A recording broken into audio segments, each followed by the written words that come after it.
আসসালামু আলাইকুম সবাইকে। আমার পরিচয় আমি আবরার তানভীর ত্বকী, পড়াশোনা ত্রিপুরা ডিপার্টমেন্ট বুয়েটে। আজকে আমরা ম্যাথের খুবই ইন্টারেস্টিং অ্যান্ড ইম্পর্ট্যান্ট একটা চ্যাপ্টার বিন্যাস ও সমাবেশ শুরু করতে যাচ্ছি।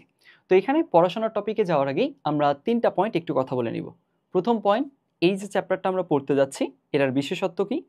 দ্বিতীয় পয়েন্ট, এই চ্যাপ্টারটা যে আমি পড়াবো আমি কোন ওয়েতে কোন অ্যাপ্রোচে আগায় পড়াবো। অ্যান্ড থার্ড পয়েন্ট, যেটা মোস্ট ইম্পর্ট্যান্ট, আমরা যারা স্টুডেন্টরা ভিডিওটা দেখতেছি তাদের কেসে এই চ্যাপ্টারটা পড়ার সময় পড়ার কোন ওয়েটা অ্যাডপ্ট করলে সবচেয়ে বেশি বেনিফিট আমরা এখান থেকে ড্র করতে পারবো। তো প্রথম পয়েন্টে আসি, এই চ্যাপ্টারটার বিশেষত্ব কী? এই প্রশ্নটার উত্তর এক লাইনে দিতে গেলে ব্যাপারটা এরকম, এই চ্যাপ্টারটা আমাদের শুধুমাত্র গাণিতিক হিসাব করতে শেখাবে না, বরং আমাদের চিন্তা করার ধরন, আমাদের অবজারভেশন স্কিল, আমাদের প্রবলেম সলভিং টেকনিক, এই ব্যাপারগুলোকে আরও শার্প করে তুলবে। অ্যান্ড এখানে আমাদের সিলেবাস অনুযায়ী যেই প্রবলেমগুলো আছে এই প্রবলেমগুলো আসলে কনটেক্সটটা অনেক রিয়েল লাইফ ওরিয়েন্টেড। তো এই কনটেক্সটটা আশা করা যায় স্টুডেন্টদের ধরতে বুঝতে বেশ সহজ হবে। এরপরে দ্বিতীয়ত, এই চ্যাপ্টারটা আমরা পড়ার কেসে আমি কিভাবে পড়াবো, কিভাবে আগাবো। তো সেটার কেসে ব্যাপারটা হচ্ছে এমন যে আমরা প্রথমে ফর্মুলাগুলো সব ঝাড়া মুখস্থ করে ফেলবো, দেখে নিব, তারপরে কোয়েশ্চেনে যাব, বোঝার কোনো দরকার নেই, জাস্ট ঝাড়া যে ফর্মুলা মুখস্থ করছি সেগুলো অ্যাপ্লাই করে কাজ শেষ, তাই না? মোটেও না। এখানে আমরা মূলত প্রত্যেকটা টপিকের এগেনস্টে বেশ সময় নিয়ে প্রত্যেকটা টপিকের যে বেসিক আন্ডারস্ট্যান্ডিংটা, বেসিক আইডিয়াটা, এটা ক্লিয়ার করার ট্রাই করব। তো এই কারণে আমরা অনেকগুলো এক্সাম্পলের হেল্প নিয়ে নিয়ে জিনিসগুলো ধীরে ধীরে ধীরে ধীরে বুঝবো। অ্যান্ড এইখানে আমরা এক্সাম্পলগুলোর থ্রুতে ধীরে ধীরে আমরা জেনারেল কেস বা ফর্মুলার দিকে যাব। তো এই যে ফর্মুলাগুলো দেখব, এই ফর্মুলাগুলো কোত্থেকে আসলো, কোথায় অ্যাপ্লিকেবল না, যেই কেসগুলোতে ফর্মুলাগুলো অ্যাপ্লিকেবল না এইখানে ওই জিনিসগুলো আমরা কিভাবে ডিল করতে পারি, এই জিনিসগুলো সহ পুরোটা দেখব। সো আশা করা যায় এইভাবে করে আগালে আমাদের সববার জন্য একাডেমিক অ্যাডমিশন সব কিছুর জন্যই এই চ্যাপ্টারটার উপরে বেস করে আমাদের খুব ভালো একটা স্ট্রং পারসেপশন দাঁড়ায় যাবে। এখন লাস্ট পয়েন্টে আসি। লাস্ট পয়েন্ট হচ্ছে, এই চ্যাপ্টারটা পড়ার কেসে আমাদের স্টুডেন্টদের কোন ওয়েটা অ্যাডপ্ট করা উচিত। এইখানে আমার একদম খুব ভালো রকম সাজেশন থাকবে, এইখানে আমাদের উচিত হজম করে করে পড়া। হজম করে করে পড়া বলতে আমি কি মিন করতেছি, প্রবলেমটা আমরা আগে বুঝি। প্রবলেমটা হচ্ছে অনেকটা এরকম হয় যে আমরা অনেকেই অনেক সময় যখন একটানা টিউটোরিয়াল দেখি তখন মনে হয় যে হ্যাঁ এই টপিকটা যে বোঝালো বুঝছি, তো আগাই সামনে বুঝছি। এইভাবে করে করে আমরা জাস্ট যদি এই জিনিসটা খালি চেক করি যে আমি বুঝতেছি কি না, তাহলে আসলে যেটা হয় যে ওইটার উপরে যখন অ্যাকচুয়ালি পরীক্ষা দিতে হয়, ওটার উপর বেস করে একটু কমপ্লেক্স প্রবলেম সলভ করতে হয়, তখন কিন্তু আমরা অনেকগুলো কেসে আটকায় যাই। তো এইটার পেছনে কারণটা হচ্ছে আমরা আসলে দুইটা ব্যাপারকে গুলায় ফেলি। একটা হচ্ছে বোঝার সক্ষমতা থাকা, যে হ্যাঁ আমার ক্যাপাবিলিটি আছে বোঝার। আরেকটা হচ্ছে বুঝে ওটার উপর স্টাডি করে যথেষ্ট প্র্যাকটিস করে তারপরে গিয়ে ওটার উপরে প্রবলেম সলভ করা, ওটার উপরে গিয়ে পারফর্ম করে দিয়ে আসা। এই দুইটা ব্যাপার টোটালি ডিফারেন্ট। বুঝতে পারার দক্ষতা আর পারফর্ম করে দিয়ে আসা, ভালো পারফর্ম করা, এটার মাঝে কিন্তু বিস্তর তফাৎ আছে। তো এই কারণে আমাদের উচিত একটু হজম করে করে পড়া। সেটা কীরকম? সেটা হচ্ছে যে কোনো একটা টপিক বা যে কোনো বেশ কয়েকটা টপিক যখন আমি পড়লাম একবারে, তখন আসলে আমার একটু, যখন আমরা টিউটোরিয়াল দেখে দেখে পড়তেছি তখন আসলে একটু পজ নিয়ে ওই টিউটোরিয়ালটা দেখা বন্ধ করে প্রথমত নিজেকে রিচেক করা উচিত যে আচ্ছা এই যে এই টপিকগুলো পড়ানো হলো এইগুলোর আন্ডারস্ট্যান্ডিং আমার নিজের মাঝে ক্লিয়ার কিনা, আমি ওই টপিকটার কেসে তখন যা পড়লাম এইটা এখনই আমি নিজে পুরোটা বোঝাতে পারতেছি কিনা। এরপরে যখন ওই জিনিসটা আমাদের মনে হলো যে হ্যাঁ আমি এখানে নিজে বোঝাতে পারতেছি, তারপরে সামনে আগানো। তারপরে আবার গিয়ে যখন মনে হচ্ছে যে না এটা আমার একটু গ্র্যাস্পের বাইরে চলে যাচ্ছে, আমার কাছে মনে হচ্ছে যে আমি কিছু কিছু জিনিসে গ্যাপ থেকে যাচ্ছে, তখন আবার থামা। এরপরে ব্রেক নেওয়া, ব্রেক নিয়ে তখন আবার ব্যাক চলে আসা যখন আমার মনে হবে যে আমি এখন পূর্ণ মনোযোগ পূর্ণ ফোকাস আবার অফার করতে পারবো।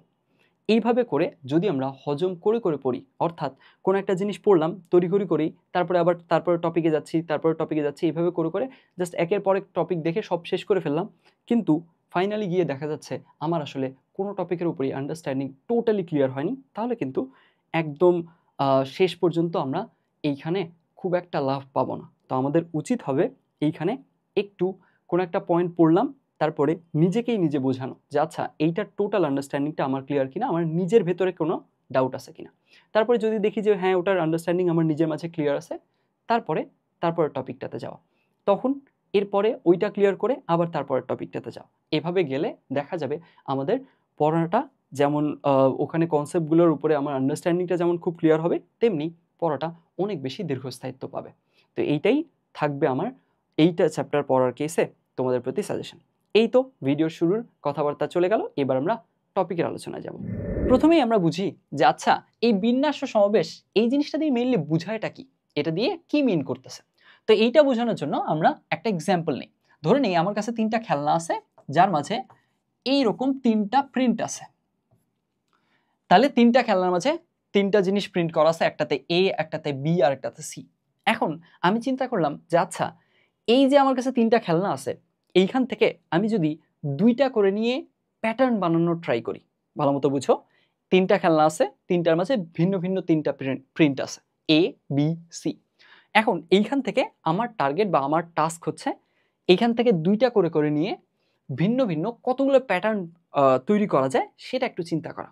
তো সেটা যদি আমি তৈরি করতে যাই তাহলে একটু দেখো তো কেসটা কীরকম হবে, কতগুলো ভিন্ন ভিন্ন প্যাটার্ন তৈরি করা যাবে।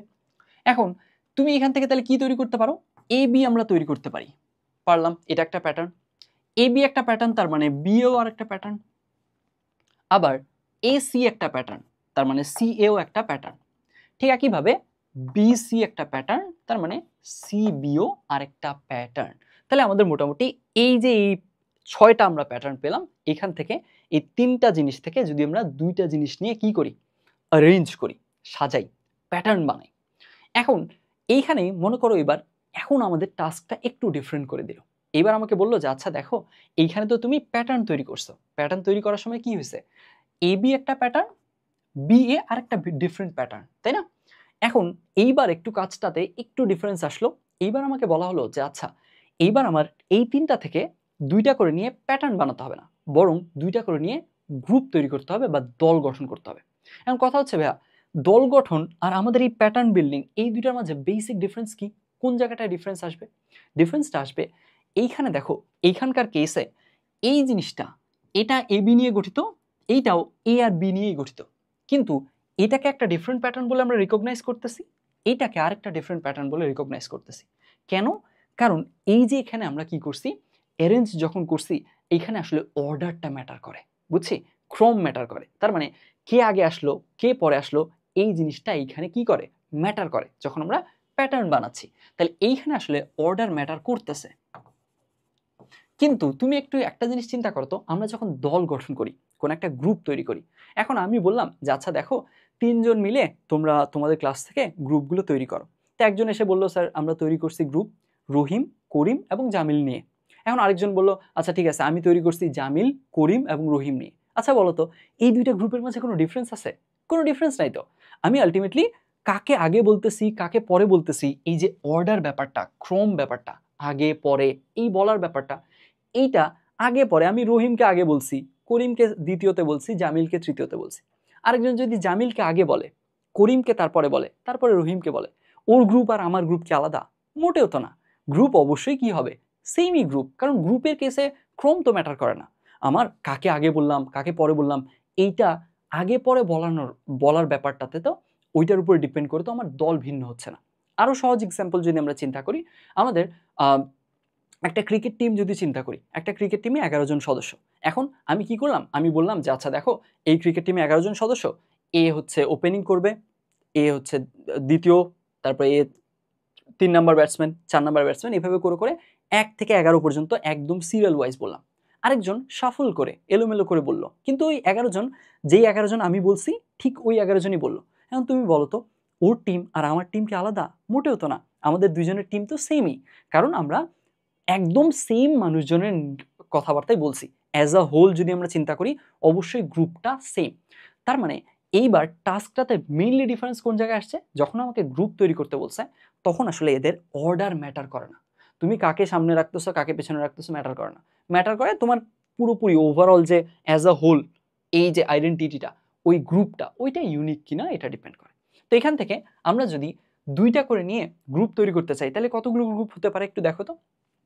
2টা করে নিয়ে গ্রুপ তৈরি করতে চাইলে হবে এ বি একটা গ্রুপ থাকলো। এরপরে তুমি কি বলতে পারবা বি এ আর একটা গ্রুপ? মোটেও না। বি এ কিন্তু এ বি যা গ্রুপ বিও তো সেম গ্রুপ। তো আলটিমেটলি আমরা যখন গ্রুপ কনসিডার করতেছি তখন আসলে এ বি আর B A different different identity না, এরা সেম জিনিস। আর কি গ্রুপ তৈরি করা যেতে পারে? বিসি। আর কি গ্রুপ করা যেতে পারে? এসি।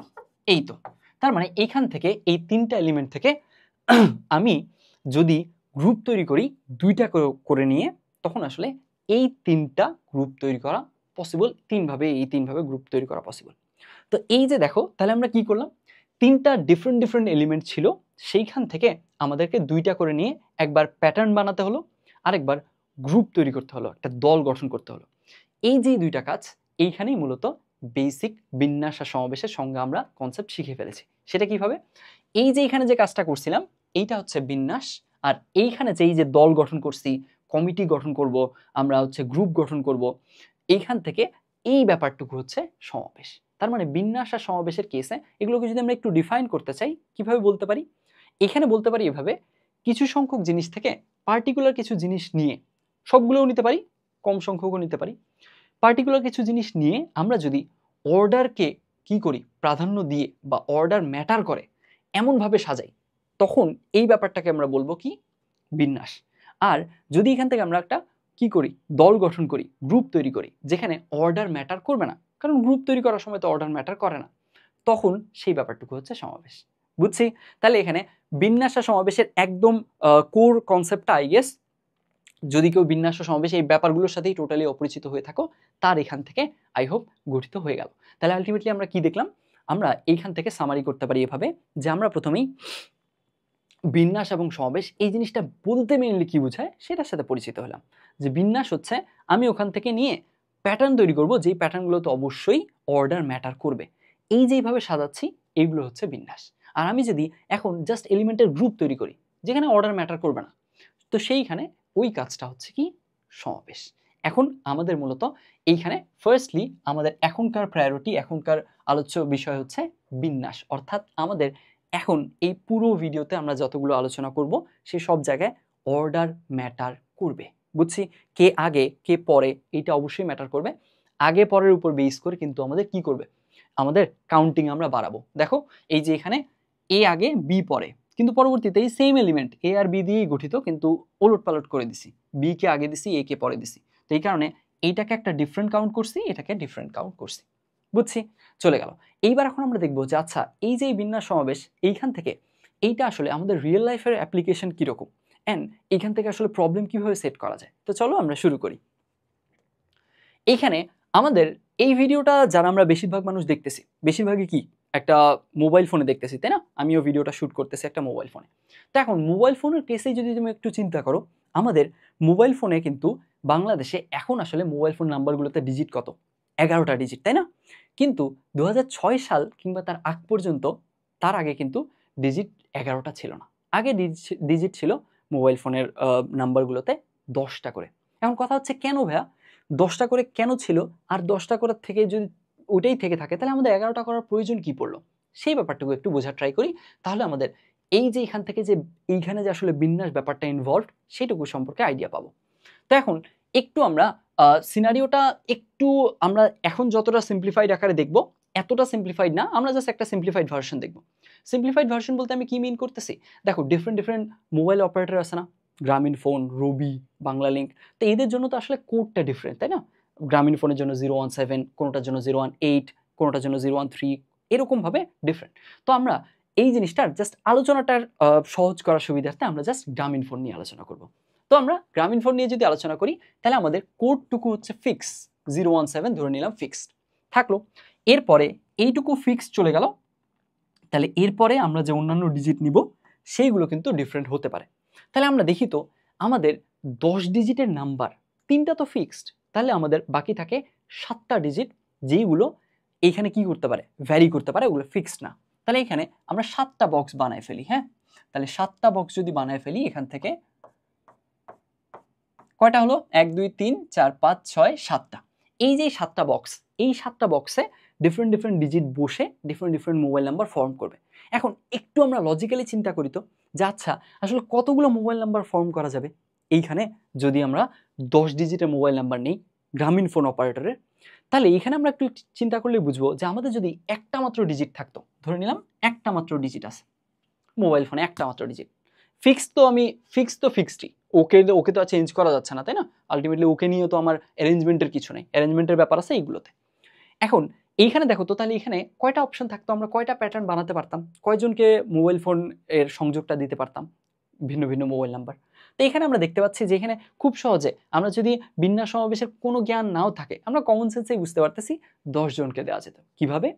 0 থেকে 9, এক ডিজিটের 0 থেকে 9 এটাই তো হতে পারে নাম্বারগুলো, তাই না? এর বাইরে তো অন্য কিছু হতে পারে না। তো আলটিমেটলি এখান থেকে 0 থেকে যদি 9 অপশন চিন্তা করি, তার মানে এখানে 10টা কি করা যেতে পারে, 10টা নাম্বার এখান থেকে ফর্ম করা যাবে। আচ্ছা, যদি 2টা ডিজিটের হইতো মোবাইল নাম্বারগুলো, তাহলে আসলে কি হতো? তাহলে আসলে যেটা হতো যে আচ্ছা, তাহলে মানে এইবার আমাদের 0 থেকে 99 পর্যন্ত ফর্ম করা যেত। কারণ দেখো এই যে 00, এরপরে 1 2 3 4 এভাবে করে করে কত দূর যেতে পারবা তুমি? 99 পর্যন্ত যেতে পারবা। তাহলে তোমার অপশন কতগুলো দাঁড়ালো? 100টা। তার মানে যদি আমাদের মোবাইল ফোন নাম্বার যদি 2টা ডিজিটের হতো, 2টা ডিজিট মানে আমি মিন করতেছি ফিক্সড ডিজিট বাদ দিয়ে, বুঝো?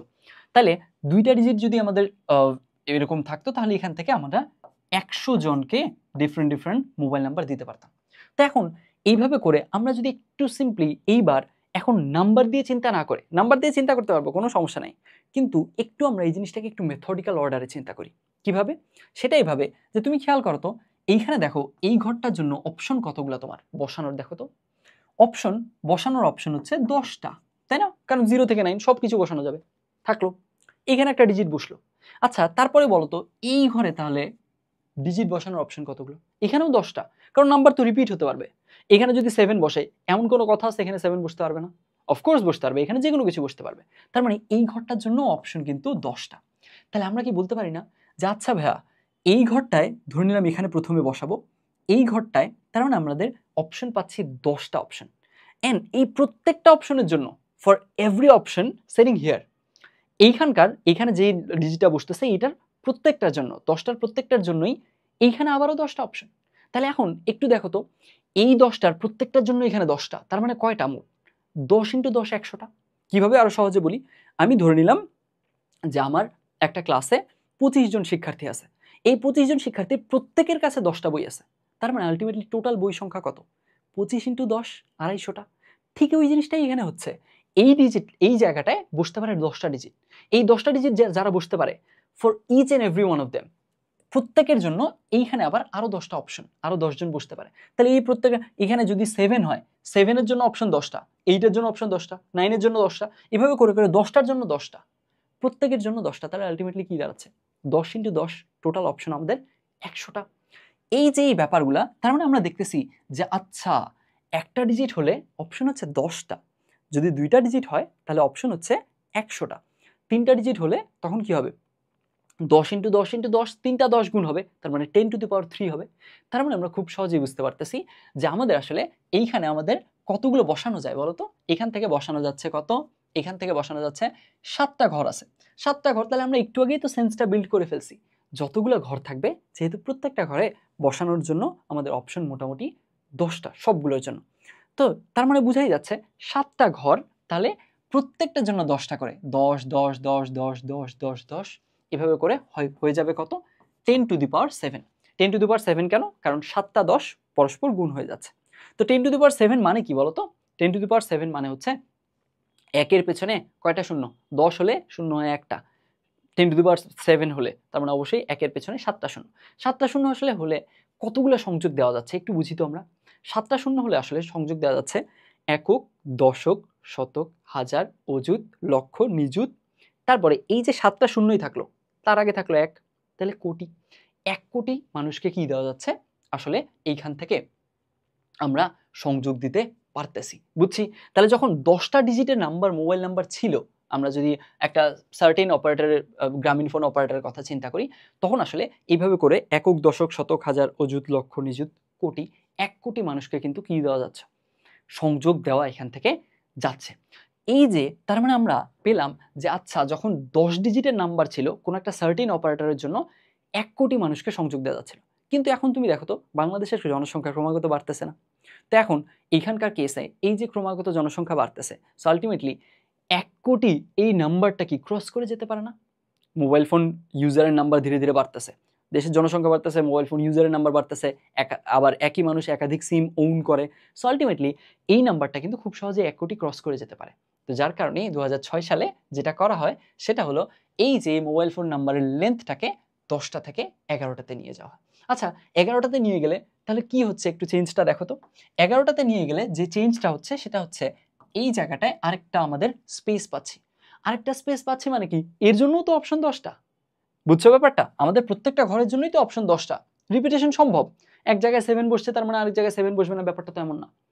প্রত্যেকটা রুমে প্রত্যেকটা ঘরের জন্য আমাদের অপশন 10টা। একটা ঘর আমি বাড়ায় দেওয়া মানে কি জানো? একটা ঘর বাড়ায় দেওয়া মানে এই সববার অপশন ছিল 10⁻7, এর সাথে আরেকটা এখানে যুক্ত হলো, এদের সবার জন্য আবার 10টা করে অপশন। সো আবারও গুণ হয়ে যাবে এটা, তার মানে আবারও যদি গুণ হয়ে যায় তখন হয়ে যাচ্ছে 10⁸8, অর্থাৎ এইবারের সংখ্যাটা 1 কোটি থাকতেছে না, কোথায় যাচ্ছে? 10 কোটি হয়ে যাচ্ছে। সো আমরা যতগুলো ঘর অ্যাড করব ততবার কিন্তু 10 করে গুণ হয়ে যাবে। এখন এটা সুবিধা কি?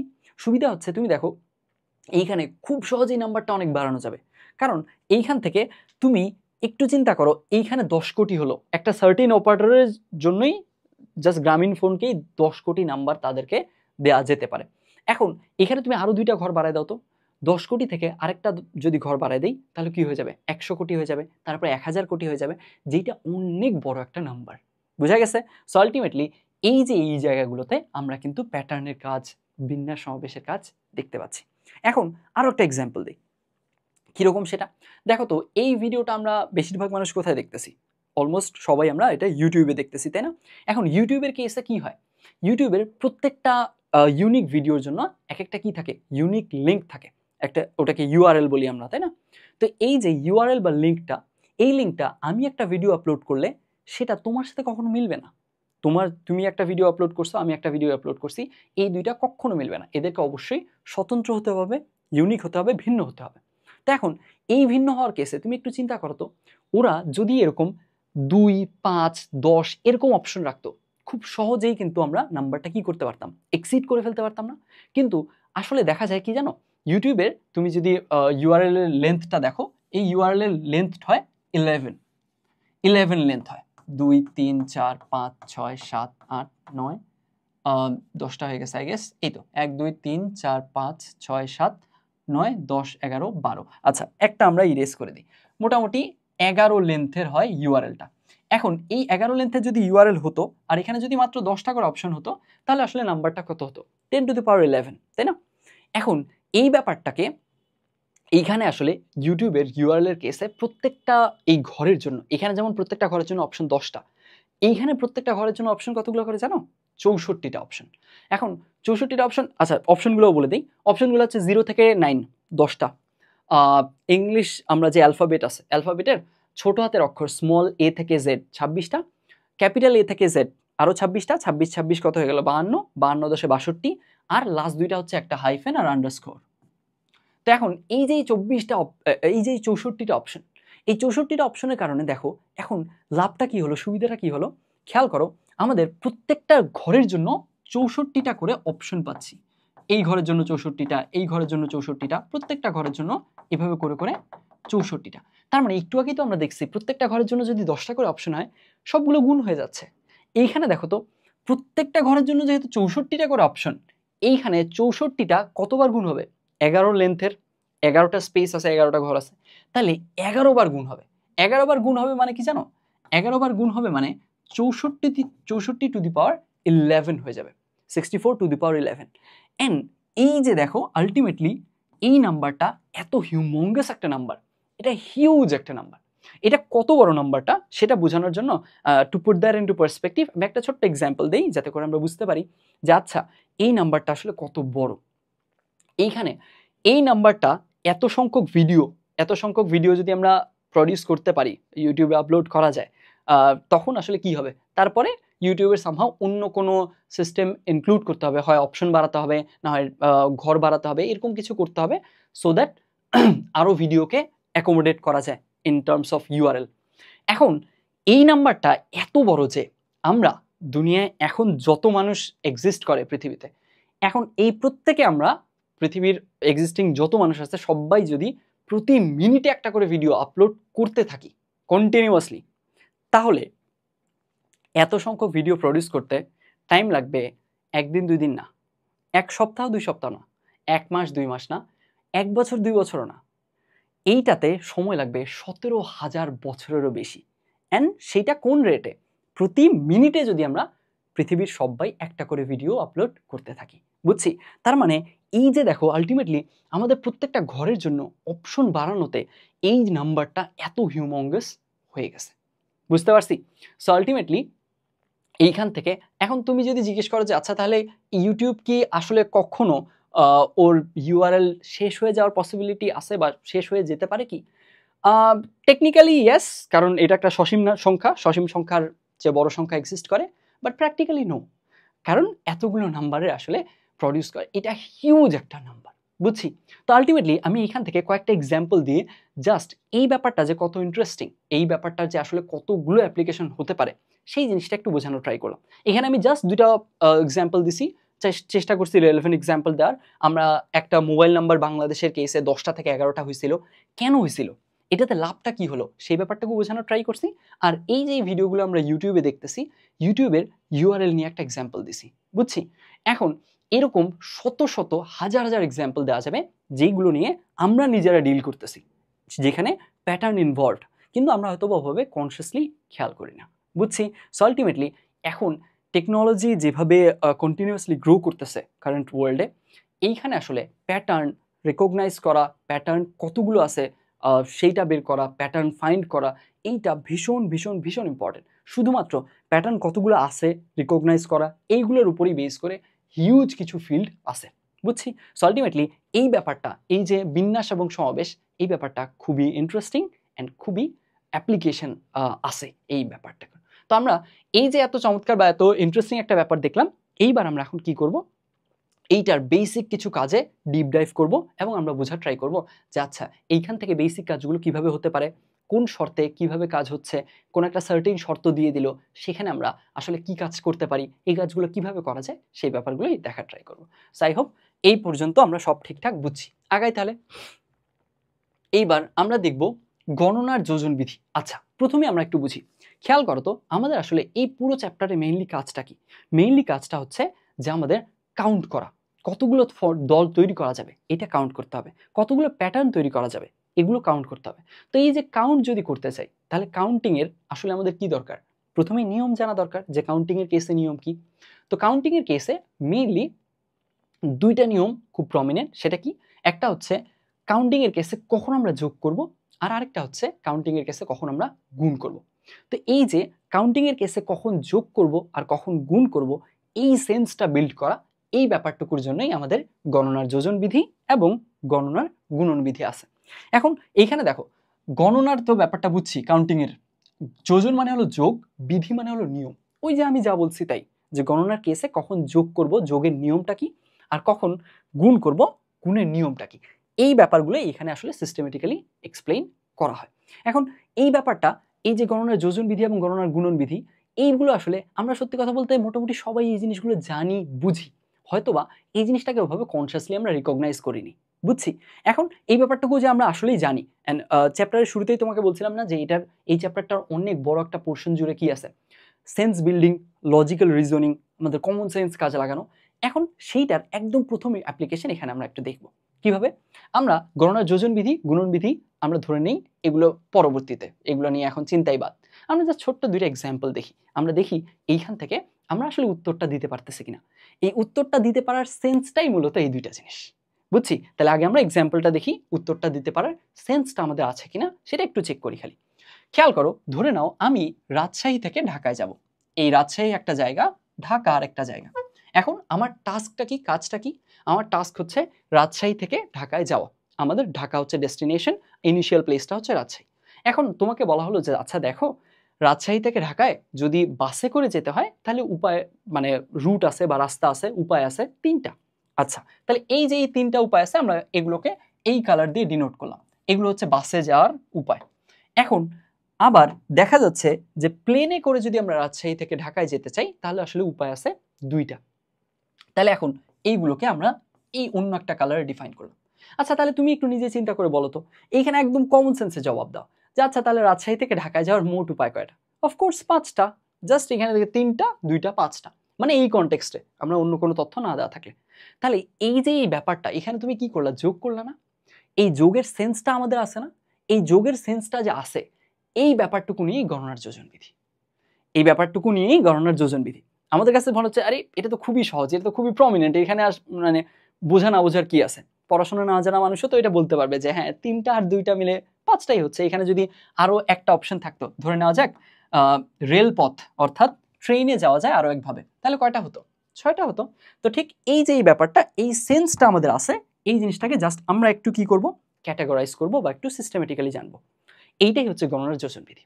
এইবার আরেকটা এক্সাম্পল নেই, সেটা কি? সেটা হচ্ছে এরকম যে গণনার গুণন বিধির এক্সাম্পলের কেসে এখানে আমরা এইভাবে চিন্তা করি যে আচ্ছা একটু আগে আমরা কি করছিলাম বলো তো, রাজশাহী থেকে ঢাকায় গেছিলাম, তাই না? তো এইবার আমরা একটু চিন্তা করি যে ধরে নাও আমরা রাজশাহী থেকে প্রথমে কোথায় যাব, ধরে নিলাম মাঝখানে একটা জায়গা টাঙ্গাইল, সেখানে যাব। তারপরে এই টাঙ্গাইল থেকে আমরা ঢাকায় যাব।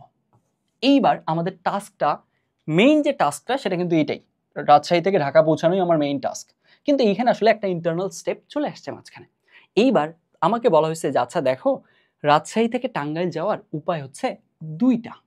ফাইন, থাকলো 2টা। এরপরে বলা হয়েছে আবার টাঙ্গাইল থেকে ঢাকা পৌঁছানোর উপায় হচ্ছে 3টা। এইখানে টোটাল উপায় 3টা। তাহলে এইবার আমাকে জিজ্ঞেস করলো আচ্ছা বলো দেখি তাহলে রাজশাহী থেকে ঢাকায় যাওয়ার টোটাল উপায় কয়টা? ভালো মতো বুঝো, গতবার তো জিনিসটা খুবই প্রমিনেন্ট ছিল। জাস্ট রাজশাহী থেকে প্লেনে যাওয়া যায় এতভাবে, ট্রেনে যাওয়া যায় এতভাবে, বাসে যাওয়া যায় এতভাবে। অবশ্যই সবগুলো জিনিস একই ডেস্টিনেশনে আমাদের একদম লিড করতেছে, একই কাজ সম্পাদন করতেছে, যোগ করে দিছি। এইবার আমাকে বলছে যে আচ্ছা আমাদের মেইন টার্গেট রাজশাহী থেকে ঢাকা যাওয়া, কিন্তু আমাদের আসলে মাঝখানে আরো একটা জায়গায় ওখানে লিড করতে হবে, সেখান থেকে ঢাকা যেতে হবে। তাহলে এখানে কি হচ্ছে, রাজশাহী থেকে টাঙ্গাইল যাওয়া যায় 2ভাবে, আর দেওয়া আছে টাঙ্গাইল থেকে ঢাকা যাওয়া যায় 3ভাবে। তাহলে কি হলো? তাহলে আলটিমেটলি আমরা দেখতেছি, এখন আমাকে যদি জিজ্ঞেস করে যে আচ্ছা একটু আমাকে ভেবেচিন্তে বলো তো তাহলে রাজশাহী থেকে ঢাকা যাওয়ার টোটাল উপায় কি, টোটাল উপায় কতগুলা? এইখানে আমাদের উত্তরটা আসবে 2 × 3। এইখানে 2টা উপায়, এখানে 3টা উপায়, 2 × 3 টোটাল উপায় হবে 6টা। এখন এটা কেন গুণ হলো? গুণ হওয়ার সেন্সটা আছে কিনা জাস্ট এইটুকু চেক করলেই হবে। জাস্ট এইটুকু তুমি ভেবেচিন্তে বলো যে এই যে এখানে যে আসলে গুণ হবে এই জিনিসটা তুমি বুঝতে পারছো কিনা। তুমি কাউন্ট করে প্রথমে বলো, কোনো সমস্যা নেই, আমরা তো সেন্সটা বিল্ড করবো, কোনো এটাতে ঝামেলা নেই। জাস্ট এইটুকু আমরা বুঝতেছি কিনা। এই সহজ দুটো এক্সাম্পল আমরা যদি নিজের সেন্স থেকে বুঝতে পারি, আনসার করতে পারি, তাহলেই আসলে মোটামুটি আমাদের এই দুইটার সেন্সটা ইন্টারনালি আমাদের মাঝে আছে। এখন জাস্ট এটাকে আমরা সিস্টেমে নিয়ে আসবো, এই ব্যাপারটাকে একটা বিধিবদ্ধ করব কাজটাকে। এই কাজটা একটা কাজ আমরা পারি, কিন্তু আমরা আলটিমেটলি আমরা বুঝি না যে ওটার মাঝে একটা সাবকনশিয়াস নিয়ম আছে। এই যে সাবকনশিয়াস নিয়মটা, এই সাবকনশিয়াস নিয়মটা আমরা এবার এটাকে কনশিয়াসলি জানবো। খেয়াল করি তাহলে সেটা কিরকম। এখানে খেয়াল করো, গণনার যোজন বিধির কেসে তোমার যদি একটা সার্টেন কাজ, একটা নির্দিষ্ট কাজ, ওই একটা কাজই, ওই কাজটাই ভিন্ন ভিন্ন উপায়ে বিভিন্ন রকম বিভিন্ন সংখ্যক উপায়ে করা যায়, তাহলে আসলে কি হবে, তখন আসলে আলটিমেটলি আমাদের সবগুলো উপায় যোগ হবে। আমরা যদি একটু সিস্টেমেটিক্যালি বলি, একটা নির্দিষ্ট কাজই, একটা সার্টেন একদম সিম্পল একটা কাজই, সেইখানে এই আমাদের মেইন কাজ এখানে কি ছিল, রাজশাহী থেকে ঢাকা যাওয়া। এই কাজটা বিভিন্ন উপায়ে, মনে করো যে প্রথম উপায়ে এল সংখ্যক ভাবে কাজটা সম্পন্ন করা যায়। প্রথম উপায় কি ছিল, বাসে যাওয়া। তারপরে মনে করো যে এইখানে প্লেনে আরেকটা উপায়, ওই উপায়ে এম সংখ্যক ভাবে করা যায়, এম এখানে 2ভাবে করা যেত। আরেকটা উপায় ছিল, সেটা কি, ট্রেনে যাওয়া যায়। সেইখানে মনে করো এন সংখ্যক উপায়, এন মানে হচ্ছে এখানে 1, কারণ ট্রেনে একভাবে যাওয়া যেত, সেইগুলো করা যায়। তাহলে আসলে কি হচ্ছে বলতো, একই তো কাজ, একই জায়গায় তো লিড করতেছে, একদম সেম জিনিসটাই সম্পাদন করতেছে। তো যখন সেম জিনিসটাই সম্পাদন করতেছে, তখন আসলে কি হচ্ছে, আলটিমেটলি এই সবগুলো অপশন কি হয়ে যাবে, যোগ হয়ে যাবে। তার মানে এইখানে আমরা যদি লাস্ট লাইন বলি, ব্যাপারটা এরকম দাঁড়াচ্ছে যে কোনো একটা সার্টেন কাজ, ওই সেম কাজটাই, কাজের কোনো চেঞ্জ আসেনি, কাজের মাঝে কোনো ইন্টারনাল স্টেপ এগুলো এই ধরনের কিছু আসেনি, ওই সেম কাজটাই আমরা সম্পাদন করছি কিভাবে, একটা উপায়ে এল সংখ্যক ভাবে, আরেকটা উপায়ে এম সংখ্যক ভাবে, আরেকটা উপায়ে এন সংখ্যক ভাবে, সেম কাজটাই, কিন্তু কাজে কোনো চেঞ্জ আসেনি, কোনো ইন্টারনাল স্টেপও আসেনি। তাহলে কি হবে, টোটাল স্টেপ নাম্বার, ওই কাজটা কতভাবে টোটালি করা যাবে, সবগুলো যোগ হয়ে যাবে। তাহলে আসলে আমাদের উপায় সংখ্যা টোটাল হবে এল প্লাস এম প্লাস এন এই সংখ্যক। বুঝছি। এইবার এখন একটু গণনার গুণবিধি এই ব্যাপারটুকুতে যাই, আমরা এগুলো ইরেজ করে দিই। এইখানে এইটার স্টেটমেন্টটা এইভাবে আমরা চিন্তা করতে পারি যে আচ্ছা কোনো একটা কাজ করতে গিয়ে দেখো এইখানে আমার আর থেকে রাজশাহী থেকে ঢাকা যাওয়া এইটা মেইনলি আমাদের হচ্ছে মেইন কাজ ছিল। এখন এই কাজটা করতে গিয়ে আমাদের যদি এমন হয় যে এইটার একটা কাজের মনে করো প্রথম ধাপে এইটা টোটালি করা যায় এল সংখ্যক উপায়ে, বা আচ্ছা এলই লিখি, এল সংখ্যক উপায়ে এইটার ফার্স্ট ধাপটা করা যায়, তারপরে এইটার সেকেন্ড ধাপটা কি করা যায়, সেকেন্ড ধাপটা এম সংখ্যক উপায়ে করা যায়, তাহলে আসলে কি হবে, তাহলে আসলে এখানে এই দুইটা জিনিস গুণ হয়ে যাবে যদি আমরা টোটাল উপায় সংখ্যা জানতে চাই। বুঝছি। তাহলে এখান থেকে এল ইন্টু এম হবে। কেন হবে যাচ্ছি দাঁড়াও। এখন আমাকে বলো তো যদি এখান থেকে এইখানে আমরা ঢাকা না পৌঁছাইতাম, ধরে নাও এখানে আমরা ঢাকায় পৌঁছাইনি, এখানে আর একটা ডেস্টিনেশন লিখছি, তাহলে সিম্পলি একটা যে কোনো একটা ডেস্টিনেশন লিখি, ধরে নাও এখান থেকে এটা ঢাকা না, এটা অন্য আরেকটা কিছু, এখানে মনে করো কিছু একটা দিলাম, এইখানে ঢাকা। তাহলে এখান থেকে আমাদের কি করতে হবে, আর থেকে টিতে পৌঁছাইতে হবে, টি থেকে এম তে পৌঁছাইতে হবে, এম থেকে আবার ডিতে বা ঢাকায় পৌঁছাতে হবে। এইটার আবার মনে করো তিনটা উপায় আছে। তাহলে এইবার বলো তো তাহলে কি হবে, এইবার আমরা দেখতেছি এই কাজটা আসলে কতগুলো স্টেপে একটার পর একটা ডিপেন্ডেন্ট স্টেপে চলে আসছে। সেটাতে কি, সেটা হচ্ছে যে আলটিমেটলি আমরা দেখতেছি যে আর থেকে আমাদের যদি এম এ পৌঁছাতে হয় আগে টিতে পৌঁছাতে হবে, তাই না? ঠিক একইভাবে সরি ওভারঅল বলি, আর থেকে যদি ডিতে পৌঁছাতে হয়, ডিতে পৌঁছাতে গেলে তো আগে এম তে পৌঁছাতে হবে, এম এ পৌঁছাতে গেলে টিতে পৌঁছাতে হবে। সো এইভাবে করে আমরা যদি চিন্তা করি তাহলে আমরা দেখতেছি যে আচ্ছা এই কাজটার মাঝে অনেকগুলো স্টেপ চলে আসছে। এখন এই অনেকগুলো স্টেপের কেসে আমরা দেখতেছি যে এইখানে ফার্স্ট স্টেপে উপায় আছে এল সংখ্যক, সেকেন্ড স্টেপে এম সংখ্যক, তারপরে স্টেপে এন সংখ্যক। তাহলে আসলে কি হবে, তাহলে আসলে আমরা দেখতেছি ওভারঅল যদি আমরা ওভারঅল কাজের উপায় চিন্তা করি তাহলে আসলে কি হয়ে যাবে, গুণ হয়ে যাবে, L into M into N হয়ে যাবে। বুঝছি। এখন আলটিমেটলি এই জিনিসটা কেন হচ্ছে ভাইয়া, এইবার একটু কারণটা বুঝি। কারণটা বোঝার জন্য আমরা এইখানে যা যা চিন্তা করছিলাম ওগুলো একটু বাদ দেই, তাহলে জাস্ট আগে কারণটা সিম্পলি একটু বোঝার ট্রাই করি। তাহলে এখানে আমরা ঢাকা রাখছিলাম, এখানেই ঢাকা রাখি। আমি জাস্ট এখানে তিনটা গুণ দিয়ে কেন বুঝালাম জানো, কারণ এখানে তিনটা স্টেপ না দিয়ে চারটা পাঁচটা দশটা যতগুলো স্টেপ দেখ না কেন সবসময় গুণ হবে, এই জিনিসটা যাতে বুঝো তুমি সেজন্য এই কাজটা করছি। এইবার যেহেতু আমাদের গণনা যোজন বিধিতে তোমাকে আলাদা করে এক্সট্রা করে লেখে বোঝানোর তেমন কিছু নাই, এই ব্যাপারটুকু একটু আমরা অ্যানালাইজ করে লিখে বোঝার ট্রাই করি। সেটা কিরকম, সেটা হচ্ছে খুব কুইকলি আমরা এক কাজ করি যে এইখানে যে এই পদগুলো আছে এই পদগুলোর একটু নাম দিই। ধরে নেই এই প্রথম পদটা হচ্ছে এ, তারপরে পদটা হচ্ছে বি, আর এই পদগুলোকে আমরা এ বি দিয়ে নামকরণ করছি, এগুলোকে রোমান সংখ্যা দিয়ে নামকরণ করি। তাহলে এটা মনে করো 1, এটা 2, এটা 3। এইবার আমরা ধরে নেই যে আমরা জানি না যে গুণ করতে হবে, আমরা একটু ম্যানুয়ালি আগাই, তো দেখি তো কি হচ্ছে ঘটনাটা। ম্যানুয়ালি যদি আগাই তাহলে দেখবো আমরা যে আচ্ছা আমাদের কি হচ্ছে, এই যে আমাদের এইখানে প্রথম যে এই পদটা আমরা যদি এক কাজ করি এইটা দিয়ে যাই তারপরে এইটা দিয়ে যাই তাহলে কি হবে, এ আই হবে পদটা, তারপরে এটা দিয়ে আসলাম তারপরে মাঝখানেরটা দিয়ে চলে গেলাম, তাহলে এটা 1, A2 হলো, এটা দিয়ে গেলাম এটা দিয়ে চলে গেলাম, তাহলে হবে কি A3 চলে গেল।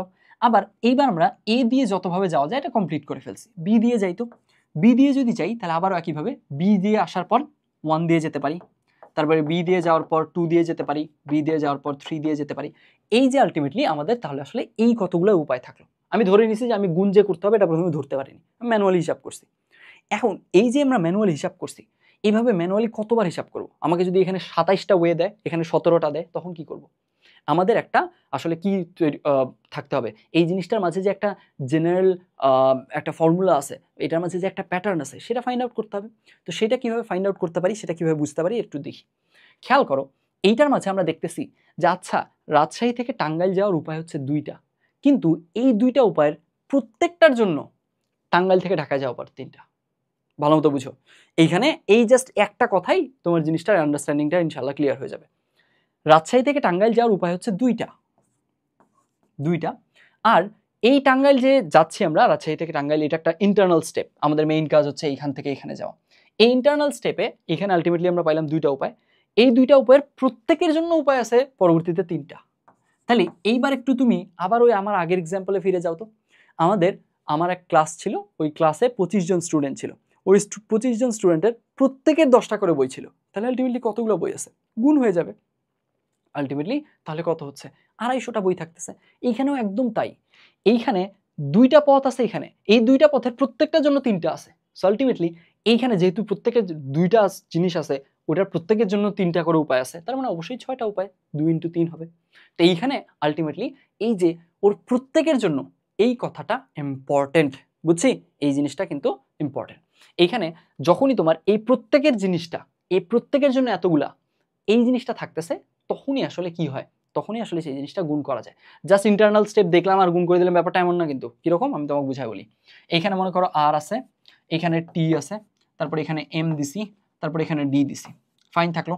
এইখান থেকে আমি এখন কি করলাম, টি থেকে ডি দিলাম, এইখান থেকে 2টা দিলাম, এইখান থেকে 3টা দিলাম, তারপরে এইখান থেকে এখানে দিলাম, এইখানে দিলাম 3টা, থাকলো। এখন এইবার তুমি দেখো তো, এইবার তুমি জাস্ট মন চাইলেও, আর আমি উপায় সংখ্যা জাস্ট এখান থেকে জয়টা বের হয়েছে, এখান থেকে কয়টা বের হয়েছে বলো তো? আর থেকে বের হয়েছে 4টা, এই টি থেকে বের হয়েছে 3টা, এম থেকে বের হয়েছে 3টা, জাস্ট 4 × 3 × 3 করে দিলাম, হবে না কিন্তু। ব্যাপারটার কেসে তোমাকে যেটা করতে হবে বা ব্যাপারটা বুঝতে হবে যেটা, সেটা হচ্ছে যে আমার প্রত্যেকের জন্য ওই অপশনটা আছে কিনা, আদারওয়াইজ আমি গুণ করতে পারবো না। এখানে জাস্ট এখান থেকে 4টা বের হয়েছে আর এখান থেকে 3টা বের হয়েছে, 4 × 3 করে দিলাম, জাস্ট বিকজ এখান থেকে 4টা আর 3টা বের হয়েছে বলে। ব্যাপারটা এমন না। কেন? এই কারণেই লজিক্যাল ব্যাকগ্রাউন্ডটা ক্লিয়ার করতেছি। এইখানে দেখো তো, এই যে এখান থেকে 4টা উপায় বের হলো, এই প্রত্যেকের জন্য এখানে কি 3টা উপায় আছে? মোটেও না। এখানে আলটিমেটলি তুমি দেখো, এইখানে ঘটনা হচ্ছে, আমরা যদি এইটাকে একটা ছোট্ট কাজ বিবেচনা করি, এইখানে আমরা একটু ডিফারেন্ট কালার নিই, এই যে এইটা, এইটা এবং এইটা, এই 3টার প্রত্যেকের জন্য, এই 3টার প্রত্যেকের জন্য টি থেকে এম এ যাওয়ার উপায় আছে 2টা। সো আলটিমেটলি এইখানে আমরা কি করতে পারি, 3 × 2, এইটা অবশ্যই এই সেন্সে গুণ করে দিতে পারি। এখন তুমি চিন্তা করো, এই আর যে বের হয়েছে, আর তো এখান থেকে টিতে যায়নি, আর তো গেছে direct M A. So ultimately আর এইখান থেকে ডিরেক্ট এম এ গেছে, তার মানে এই আর এর এই যে এই পথটার জন্য, এই পথের জন্য, এর প্রত্যেকের জন্য বা এর জন্য আরো 3টা উপায় আছে। ব্যাপারটা তো এমন না। সো তোমাকে বুঝতে হবে যে কাদের প্রত্যেকের জন্য এত সংখ্যক উপায় আছে, যাদের প্রত্যেকের জন্য অত সংখ্যক উপায় থাকবে, সেগুলোকে কি করতে হবে, সেগুলোকে গুণ করতে হবে, আদারওয়াইজ আমার গুণ করলে হবে না। এখন এইটা কিভাবে সলভ করা যায়, বা এইটার আসলে এইটার টোটাল উপায় সংখ্যা কিভাবে হিসাব করা যেতে পারে ভাই, এটা যদি জিজ্ঞেস করো, এখানে একটা যে জিনিস আমি বলবো সেটা হচ্ছে এরকম, যে এখানে দেখো আর থেকে আমাদের তুমি জাস্ট এভাবে চিন্তা করবা যে তুমি আগে এইটুকু বাদ দাও, ডি পরে চিন্তা করো। মনে করো জাস্ট এইখানে আর থেকে টি আর এম, এইটুকু জাস্ট চিন্তা যদি করো যে আর থেকে আমি এম পর্যন্ত পৌঁছাতে উপায় কতগুলো, তুমি একটু চিন্তা করো, দেখো এইখানে এই 3টা উপায়ের প্রত্যেকের জন্য 2টা করে উপায় আছে, তার মানে 3 × 2 = 6টা। তাহলে আমাদের এই 6টা উপায় এই যে এই নীল কালার গুলার মাঝেই আছে, ফাইন। এখন তাহলে আমাদের আপাতত মেইন কাজ কি? আপাতত মেইন কাজ হচ্ছে আর থেকে এম এ যাওয়া। এখন আপাতত মেইন কাজে আর থেকে এম এ যাওয়া, তুমি এই বরাবর কতভাবে যেতে পারছো? 6 ভাবে যেতে পারছো। আবার দেখো তো, এই যে এই জিনিসটা, এ নিজেও কি করে, এ নিজেও আর থেকে এম এ চলে যায় না। এইবার এটা যোগ হবে। কেন যোগ হবে? কারণ আলটিমেটলি এ তো ওই সেম কাজটা করতেছে, ভালো মতো বুঝো। এইখানে যখন তুমি এই যেগুলোকে যদি এ নাম দাও, বি নাম দাও, সি, এটাকে 1, এটাকে 2, তাহলে এখানে এ বি সি 1 2, তাহলে কি কি উপায় আসবে? A1 A2 B1 B2 C1 C2। এখন ভালো মতো বুঝো ব্যাপারটা, এই যে এই পদগুলা যেটা কাজ করে, সেটা কি কাজ করে? এ আর থেকে এম এ যায়। এইবার দেখো তো, এই যে লাইনটা, এটাকে যদি আমরা ডি নাম দেই, ডি একাই সেই কাজটা করে।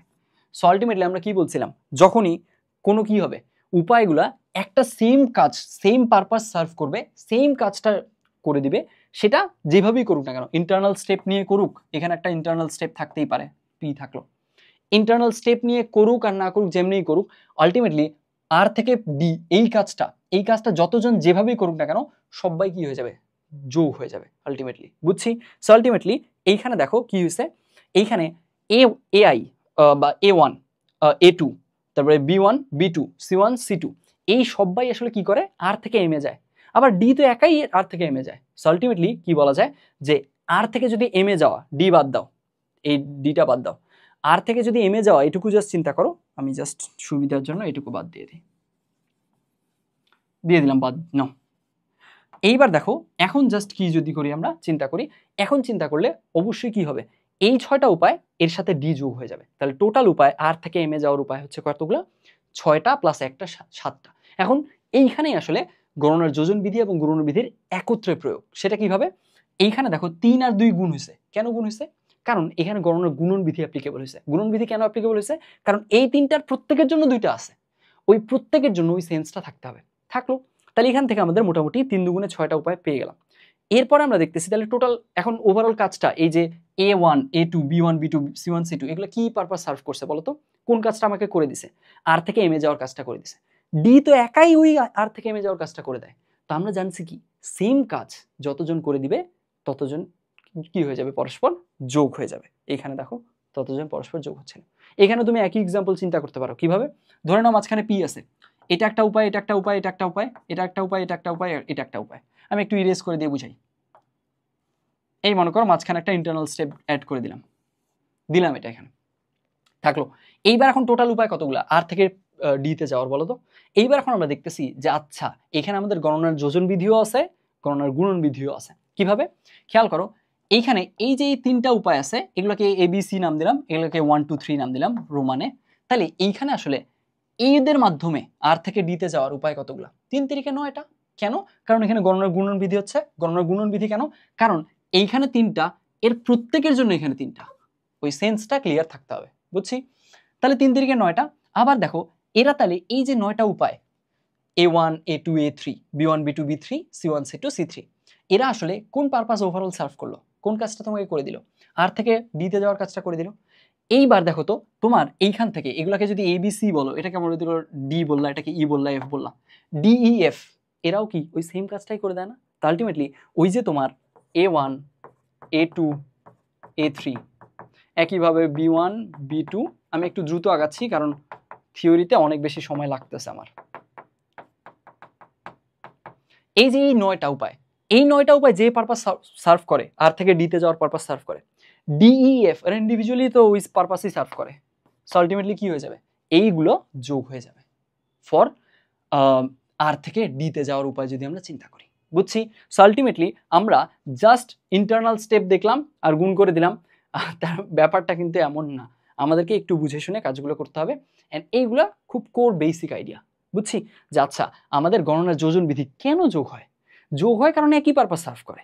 তো আলটিমেটলি তখন সবগুলো যোগ হয়ে যায়। গুণ হয় কেন? গুণ হয়, গুণ হয় কারণ হচ্ছে আলটিমেটলি ওর প্রত্যেকের জন্য এতগুলা থাকে, দ্যাটস ওয়াই গুণ হয়। জাস্ট ওখান থেকে বের হয়েছে আর গুণ করে দিলাম, ব্যাপারটা এমন না। বুঝা গেছে? সো আই হোপ এইগুলো এক্সাম্পল থেকে আমি জিনিসগুলো ক্লিয়ার করতে পারছি। সো এই গেল গণনার যোজন বিধি এবং গুণন বিধি সংক্রান্ত আলোচনা। আমরা এখনো কাজে ঢুকিই নাই, কিন্তু আমরা জাস্ট আই হোপ অনেকগুলো জিনিস আমাদের এখনই ধীরে ধীরে ক্লিয়ার হওয়া শুরু করছে। এখন দেখো, এখন গণনার যোজন বিধি আর গুণন বিধি ভাইয়া ম্যাথে কিভাবে আসবে ভাইয়া এটার অ্যাপ্লিকেশন? ম্যাথে যদি এটার অ্যাপ্লিকেশন তুমি দেখতে চাও যে আচ্ছা ম্যাথে এগুলো কিভাবে অ্যাপ্লিকেবল হতে পারে, সেইটা একটু দেখি আমরা। সেইটা হচ্ছে অনেকটা এরকম যে তুমি চিন্তা করো, ধরে নাও একটা প্রবলেমে আমরা এরকম পাইছি যে আমাদেরকে 4 ডিজিটের সংখ্যা গঠন করতে হবে। ফাইন, ভালো কথা। তো 4 ডিজিটের সংখ্যা গঠন করতে হবে। এখন আমার শুরুটা হইতে হবে হয় 1 দিয়ে না হয় 2 দিয়ে। ঠিক আছে, তাহলে শুরুটা হইতে হবে এই 1 দিয়ে অথবা 2 দিয়ে।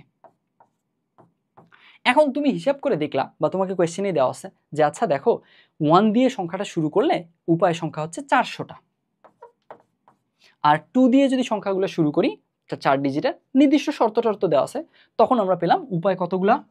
উপায় হচ্ছে 200টা। এখন বলো তো তাহলে টোটাল নাম্বারটা ফর্ম করার উপায় কতগুলো? অবশ্যই 400 প্লাস 200 600টা। এখন কথা হচ্ছে এখানে যোগ কেন করলাম? এখানে যোগ করলাম কারণ এই যে 1 দিয়ে শুরু করে এই পুরো কাজটা আর 2 দিয়ে শুরু করে এই পুরো কাজটা দুইজনই একটা সেম পারপাস সার্ভ করতেছে, সেম কাজটা আমাকে করে দিচ্ছে। বুঝছি? আমাকে টোটালি এই সেম কাজটা ওরা করে দিচ্ছে। বুঝছি? একের এতগুলার জন্য 2 এতগুলো ব্যাপারটা এমন কিন্তু এখানে নাই। এটার প্রত্যেকের জন্য ওটা এতগুলা এমন সেন্স এখানে কাজ করতেছে না, দ্যাটস ওয়াই কিন্তু এরা গুণ হচ্ছে না। বুঝছি? তাহলে এখানে এরা অবশ্যই যোগ হবে, আর এটা কমন সেন্সেও এটা এমনিতেই বুঝে যাওয়ার কথা যে এরা দুজন অবভিয়াসলি এখানে যোগ হবে। দুইটা আমার দুইভাবে নাম্বারটা তৈরি করা যায়, 1 দিয়ে শুরু করে 2 দিয়ে শুরু করে। 1 দিয়ে শুরু করে টোটাল উপায় 400, 2 দিয়ে শুরু করে টোটাল উপায় 200, সো অফকোর্স মোট উপায় কত? 600টা। এখন আমরা দেখবো যে আচ্ছা গণনার যোজন বিধি তাহলে এইভাবে অ্যাপ্লিকেবল হতে পারে ভাইয়া, এটা ওটা উপায় গেল। এখন কথা হচ্ছে গণনার গুণন বিধি কিভাবে অ্যাপ্লিকেবল হতে পারে ভাইয়া, সেইটা একটু বুঝি। সেইটার আসলে অলরেডি আমরা এক্সাম্পল দেখে ফেলছি, আমরা এক্সাম্পলে যাব, তাও আমরা জাস্ট আগে একটু এখানে দেখি। সেটা এরকম যে ধরে নাও এই বক্সগুলা 5টা বক্স আছে, 5টা বক্সে দেখা গেল এই বক্সটাতে বসানো যায় 5 জনকে বা 5টা জিনিসকে, আর এই প্রত্যেকের জন্য এই বক্সের অপশন হচ্ছে মনে করো 4টা, তারপরে আবার এই বক্সের জন্য অপশন মনে করো 3টা, এই বক্সের জন্য আচ্ছা ওভাবে না দিই, মনে করো যে এখানে আবার 4টা, এখানে মনে করো 6টা, হতেই পারে এরকম। তাহলে এইবার দেখো তো এখন কি হচ্ছে, আমরা দেখতেছি যে আচ্ছা এই বক্সে মনে করো 5টা জিনিসকে বসানো যায়, তাহলে কি কি বসানো যায়, ধরে নিলাম A B C D E এগুলোকে বসানো যায়, ঠিক আছে, এ থেকে ই এখানে বসানো যায়।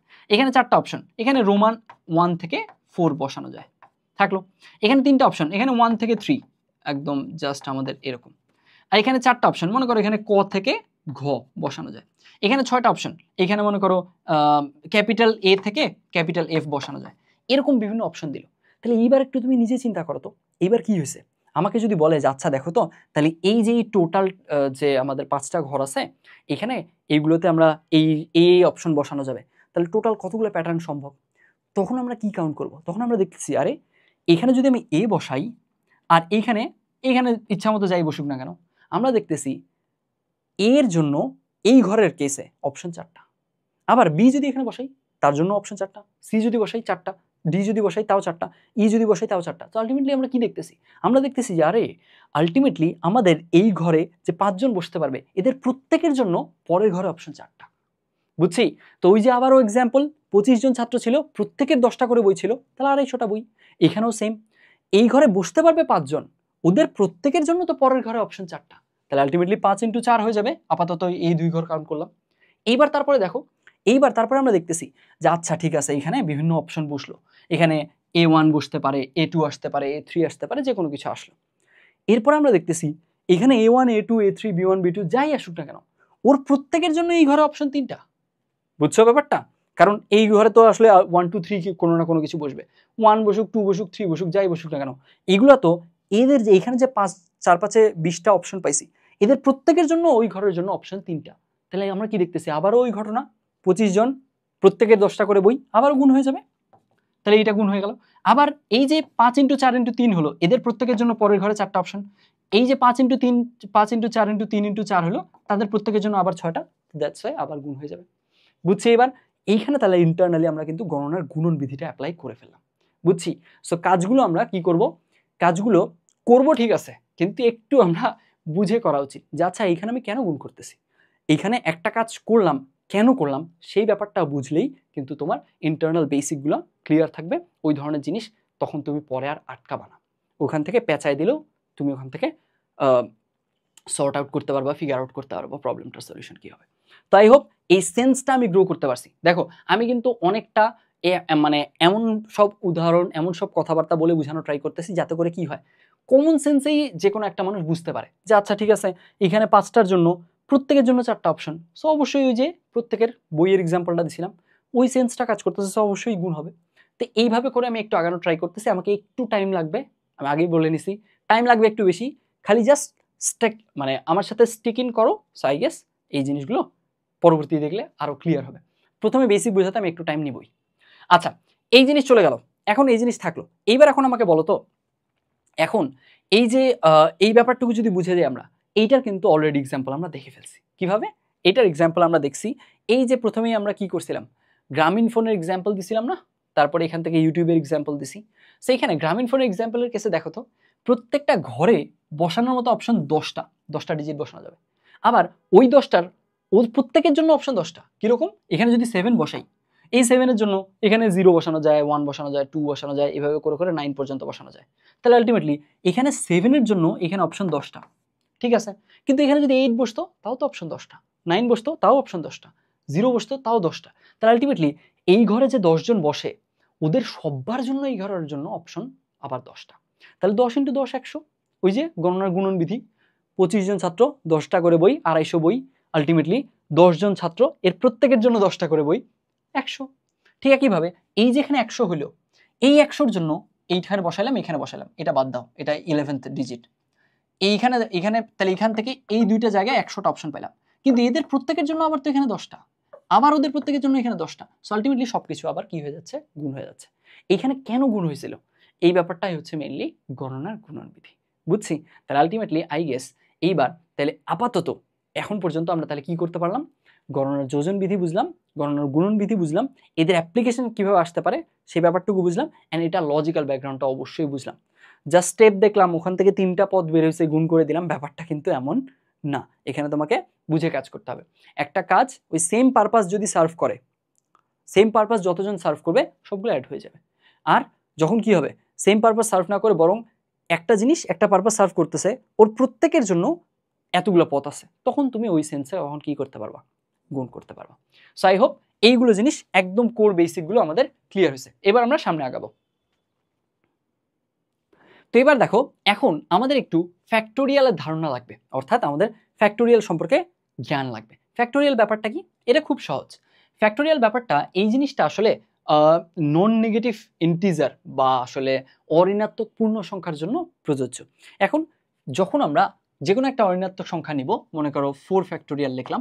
4 ফ্যাক্টোরিয়াল মানে হলো 4 থেকে শুরু করে আমরা এক এক করে কমায় কত দূর পর্যন্ত গুণ করব? 1 পর্যন্ত। অবশ্যই এটা কি হতে হবে? পূর্ণ সংখ্যা হতে হবে। তাহলে 4 × 3 × 2 × 1, ফাইন। এরকমভাবে জিনিসগুলো আসবে। এখন কথা হচ্ছে, আমি বলছিলাম এই যে এই ফ্যাক্টোরিয়ালের ধারণাটা, এটা কাদের জন্য অ্যাপ্লিকেবল? নন নেগেটিভ ইন্টিজার বা অঋণাত্মক পূর্ণ সংখ্যা। অঋণাত্মক পূর্ণ সংখ্যা তো 0 হয়, তার মানে 0 ফ্যাক্টোরিয়ালও কি লেখা যাবে? উত্তর হচ্ছে হ্যাঁ, অবশ্যই লেখা যাবে।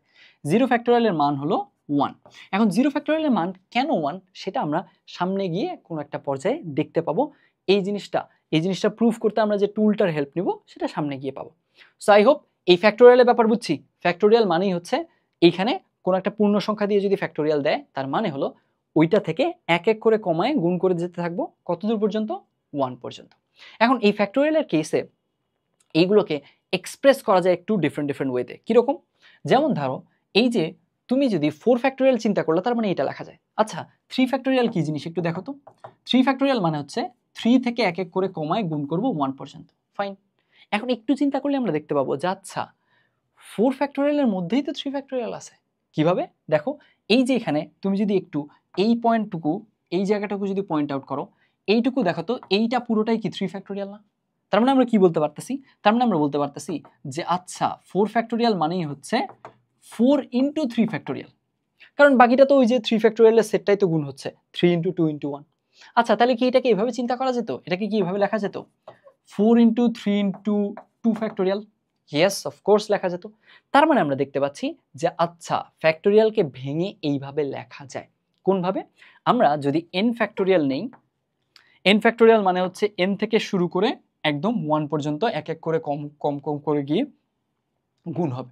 এখন n ফ্যাক্টোরিয়ালের কেসে এইখানে n ফ্যাক্টোরিয়ালকে আমরা এইভাবে লিখতে পারি যে n লিখলাম, n ফ্যাক্টোরিয়াল ডিরেক্ট যদি আমরা না লিখে জাস্ট n - 1 এর পরে ফ্যাক্টোরিয়াল দিলাম চলবে। কেন? কারণ আলটিমেটলি পরের পার্টটুকু তো একই। n - 1 ফ্যাক্টোরিয়াল, এই যে জাস্ট 4 ফ্যাক্টোরিয়ালকে 4 × 3 ফ্যাক্টোরিয়াল চিন্তা করো। এইখানে এই পরের সেটটুকু যে গুণ হবে, ওটা তো এর সাথে জিনিসটা গুণ হয়ে আলটিমেটলি n ফ্যাক্টোরিয়ালই দিবে। এই ব্যাপারটাকে তাহলে কি করা যায়? এটাকে কি এইভাবে লেখা যায়? n - 1 × n - 2 factorial? অবশ্যই লেখা যায়। তো আলটিমেটলি আমরা ফ্যাক্টোরিয়ালের কেসে এইভাবে লিখতে পারি, বুঝছি? সো আমরা এখন কথা হচ্ছে এটা কতদূর পর্যন্ত লিখতে পারবো? মাইনাস চলে গেলে আসলে মেইনলি জিনিসটা লেখা যাবে না। কেন? কারণ আলটিমেটলি এইখানে ঘটনা হচ্ছে যে মাইনাসে চলে গেলে তখন আসলে আমাদের এই ফ্যাক্টোরিয়ালের ধারণাটা তার জন্য প্রযোজ্য না। কীরকম? কোনটার কথা বলছি? ধরে নাও এখানে n এর ভ্যালুটা 2, n এর ভ্যালু 1 ধরে নাও। এখানে n এর ভ্যালু যদি 1 হয়, n ফ্যাক্টোরিয়াল মানে 1 ফ্যাক্টোরিয়াল। এখন তুমি কি করছো? n × n - 1 × n - 2 × n - 3 লিখছো। এই জিনিসটা এর কেসে অ্যাপ্লিকেবল হবে না। কেন? কারণ এখানে n এর ভ্যালুই তো 1, তাহলে 1 - 1 তো এখানে 0 হয়ে গেল গুণ। তারপরে এখান থেকে আবার কি চলে আসলো? 0 মাইনাস, আবার একটা মাইনাস, তারপরে -1, তারপরে -2, তারপরে -2 উপর ফ্যাক্টোরিয়াল দিলা। তো ফ্যাক্টোরিয়ালের ধারণা তো মাইনাস নাম্বারের জন্য প্রযোজ্যই না। তো এখানে তাহলে আমরা কি করে ফেললাম? ইনভ্যালিড এক্সপ্রেশন দিয়ে ফেললাম। তো এই কারণে আমাদের কি করা যাবে তাহলে? তাহলে এই ফ্যাক্টোরিয়ালের ধারণার সামারি কি? ফ্যাক্টোরিয়াল মানে হচ্ছে এটা অঋণাত্মক পূর্ণ সংখ্যাগুলোর জন্য অ্যাপ্লিকেবল। যেইটার ফ্যাক্টোরিয়াল বলবে সেইটা থেকে এক এক করে কমায় আমরা কতদূর পর্যন্ত যেতে পারবো? আমরা 1 পর্যন্ত গুণ করে লিখতে পারবো। এখন এইটার কেসে আমি অঋণাত্মক বলছি, তার মানে 0 ফ্যাক্টোরিয়াল এক্সিস্ট করে, কারণ 0 তো অঋণাত্মক। তাহলে 0 ফ্যাক্টোরিয়ালের মান হচ্ছে 1। কেন 1? সামনে গিয়ে দেখবো কোনো এক জায়গায়, সমস্যা নেই। আর ফ্যাক্টোরিয়ালকে এইভাবে করে লেখা যায়। 4 ফ্যাক্টোরিয়ালকে 4 × 3 ফ্যাক্টোরিয়াল লেখা যায়। কেন লেখা যায় সেই ব্যাপারটুকু দেখাইছি। ঠিক একইভাবে n ফ্যাক্টোরিয়ালকে n × n - 1 ফ্যাক্টোরিয়াল, তারপরে হচ্ছে n × n - 1 × n - 2 ফ্যাক্টোরিয়াল বা n - 3 ফ্যাক্টোরিয়াল, এইভাবে করে আমরা লিখতে পারবো। কতদূর লিখতে পারবো? 1 ফ্যাক্টোরিয়াল বা 0 ফ্যাক্টোরিয়াল পর্যন্ত লিখতে পারবো, কারণ 0 ফ্যাক্টোরিয়ালের মানও 1। কিন্তু আমরা যখনই মাইনাস চলে যাবে ঝামেলা হয়ে যাবে কিন্তু, বুঝছি? এই যে দেখো এখানে আমরা 1 ইন্টু 0, এই 0-র জায়গায় যদি আমরা ফ্যাক্টোরিয়াল রাখতাম তাহলে 1 ইন্টু 0 ফ্যাক্টোরিয়াল মিলে তাও কাজটা ঠিকঠাক পারপাসটা সার্ভ করতো। কিন্তু যখনই মাইনাস চলে গেছে, আলটিমেটলি মাইনাস চলে গেলে এই যে মাইনাসের ফ্যাক্টোরিয়াল এইটা তো ইনভ্যালিড, যার কারণে ওইটা অ্যাপ্লিকেবল হবে না। এখন কথা হচ্ছে ভাইয়া, এই যে ফ্যাক্টোরিয়ালগুলোকে এইভাবে আমরা লিখতেছি, এইটা লেখার কেসে এইভাবে লেখার লাভ কি, বা কোন কেসে সাধারণত আমরা লিখব? আমরা মেনলি ফ্যাক্টোরিয়ালগুলোকে এইভাবে লিখে সুবিধা আদায় করতে পারি যখন আমাদের ক্যান্সেলেশন যাবে। কীরকম? যেমন ধরো মনে করো তোমাকে উপরে দেওয়া হলো n-1 ফ্যাক্টোরিয়াল, নিচে দেওয়া হলো n-3 ফ্যাক্টোরিয়াল।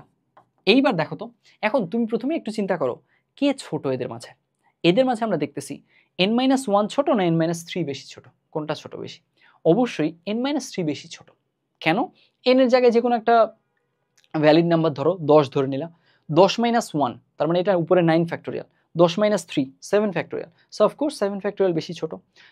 এইভাবে সিম্পলি চিন্তা করা যায় যে আলটিমেটলি এইখান থেকে n একটা সংখ্যা থেকে আমি অল্প একটু কমাচ্ছি, 1 কমাইছি, আর এটা বেশি কমাচ্ছি মানে তো ওটা বেশি ছোট হয়ে গেল। সো আলটিমেটলি এই যে n-3 ফ্যাক্টোরিয়াল এটা ছোট ফ্যাক্টোরিয়াল থাকলো। এইবার তাহলে আমরা কি করতে পারি? আমরা যে বড় ফ্যাক্টোরিয়ালটা আছে ওকে ভেঙে ছোট ফ্যাক্টোরিয়াল পর্যন্ত যাব, তারপরে ক্যান্সেল করে দিব। কিভাবে? দেখো n-1 ফ্যাক্টোরিয়াল এটাকে কি লেখা যায় বলো তো? আমরা জানি n-1 ফ্যাক্টোরিয়ালকে লেখা যায়, থাকলো ও নিজে এক এক করে কমায় লেখা যায়। তাহলে n-1 এর পরে এখান থেকে যদি 1 কমাই তাহলে কত হবে? n-2। তারপরে যদি আরও 1 কমাই n-3, তারপরে আরও 1 কমালে এভাবে করে করে যাওয়া যাবে 1 পর্যন্ত। এখন আমাদের তো n-3 ফ্যাক্টোরিয়াল নিচে আছে, ওটার সাথে ক্যান্সেল করা আমাদের টার্গেট। তাহলে n-3 পর্যন্তই গিয়ে তারপর ফ্যাক্টোরিয়াল দিয়ে দিলাম, থাকলো। আর নিচে হচ্ছে n-3 ফ্যাক্টোরিয়াল থাকলো, এই যে। তাহলে এখন n-3 ফ্যাক্টোরিয়াল এই জিনিসটা আমরা কি করে দিলাম? কাটাকাটি করে দিতে পারবো। এই ধরনের কেসগুলোতে আমরা কিন্তু ফ্যাক্টোরিয়ালকে এইভাবে লিখে সুবিধা করতে পারবো, এই কারণে এই জিনিসটা লেখাটা বেনিফিশিয়াল। ফাইন, তো আমরা ফ্যাক্টোরিয়াল ব্যাপারটা বুঝছি।